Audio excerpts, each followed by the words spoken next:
Hello everybody, hope you all are safe and fine. Today we'll be starting with lesson 11 of science, that is measurement and motion. So the chapter overview, what all things are we going to study in this chapter is stationary objects and motion, measurement and distance, arbitrary and standard units of measurement, types of motion and story of transport. So these are some important topics that we are going to cover in this video. First of all, we will see what do we mean by stationary objects and motion. Stationary objects are those objects that remain fixed and do not move from one place to another. Motion, on contrary to the objects that remain stationary, for example train and bus, animals, humans, etc., they can move. When there is a change in the position of any object with respect to time, then an object is said to be in motion.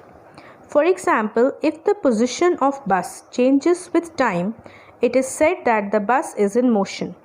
Like the bus starts at 6 a.m. and arrives at Mumbai station at 11 a.m., the bus is in motion at that specific time.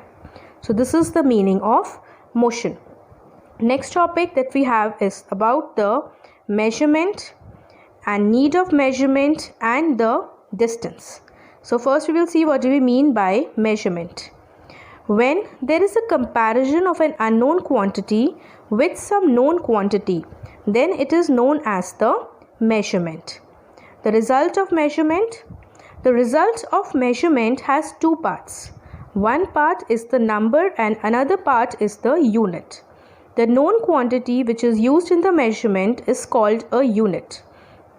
For example, when you say that your height is 150 centimeters, then the measurement of your height is being expressed in a number that is 150 and unit that is centimeter. Now we have the arbitrary units and the standard units. In the arbitrary units, before the development of standard units of measurement, people used arbitrary units of measurement. Some of them are still used in some places. For example, the handspan, the finger length, the cubit, that is the length between elbow and the fingertips, foot length and arm length are some examples of arbitrary units of measurement.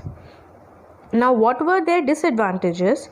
You have seen that arbitrary units are made up of lengths of different body parts.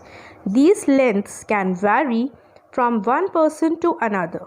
This can create a lot of confusion as there would be no uniformity in measurement.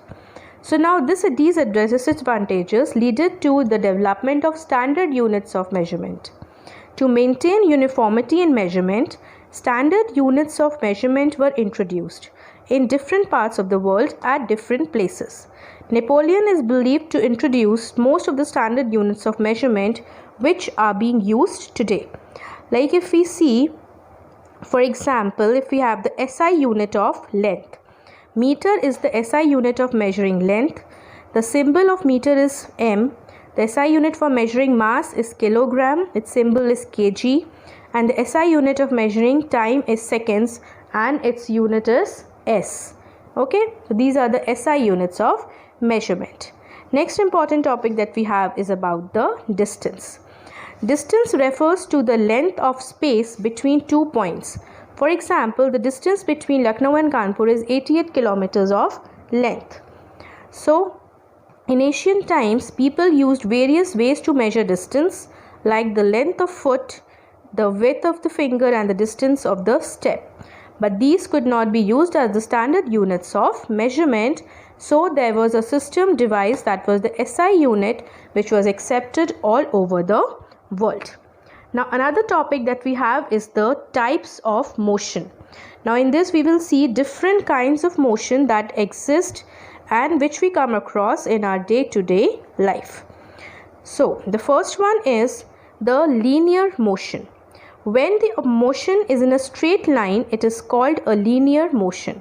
For example, a car moving on a straight road. Next we have the curvilinear motion. Curvilinear motion, when the motion is on a curved path, it is called a curvilinear motion. For example, a car moving on a bend.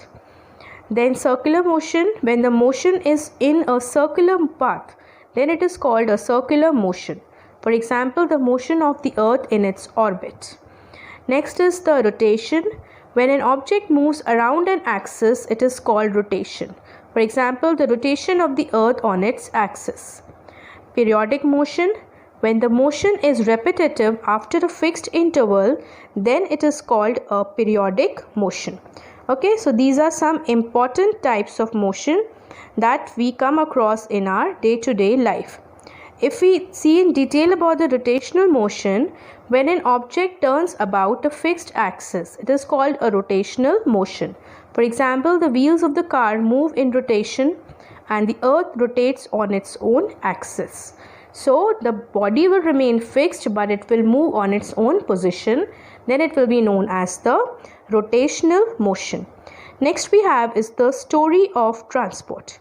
Now in this story of transport, what do we see? How the things developed. Now, early man used to walk or to travel. Within the passage of time, man began using animals to transport people and luggage. Boats were probably built after seeing the shape of aquatic animals. Initial boats were made by making hollow in wooden logs. The shape was later refined into streamlined shape.